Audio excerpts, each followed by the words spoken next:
નમસ્કાર, હું છું પ્રિયા અને તમે જોઈ રહ્યા છો જનતા કી જાણકારી ન્યૂઝ।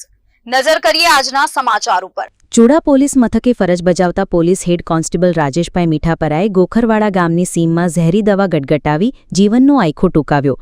પરિવારનો આશરો ગુમાવતા પરિવાર ઉપર આપ તૂટી પડ્યો। ગોખરવાડા ગામ શોકમગ્ન બન્યું। સુરેન્દ્રનગર જિલ્લાના ચૂડા પોલીસ મથકે હેડ કોન્સ્ટેબલ તરીકે ફરજ બજાવતા રાજેશભાઈ મીઠાપરાએ આત્મહત્યા કરી જીવન ટૂંકાવ્યો। અગમ્ય કારણોસર ગોખરવાડા ગામની સીમમાં ઝેરી દવા ગટગટાવી હતી। ટૂંકી સારવાર બાદ સુરેન્દ્રનગર મેડિકલ કોલેજ ખાતે મોત નીપજ્યું। કયા કારણોસર જીવન ટૂંકાવ્યું તેનું કારણ અકબંધ રહ્યું છે। પોલીસે તપાસનો ધમધમાટ શરૂ કર્યો છે। ગોખરવાડા ગામે રાજેશભાઈની અંતિમ યાત્રામાં મોટી સંખ્યામાં લોકો ઉમટી પડ્યા હતા। પરિવાર પર આપ તૂટી પડ્યું હતું। પરિવારે આશરો ગુમાવતા પરિવાર શોકાતુર થયો હતો। સુરેન્દ્રનગર રિપોર્ટર મહેશભાઈ ઉતેરિયા।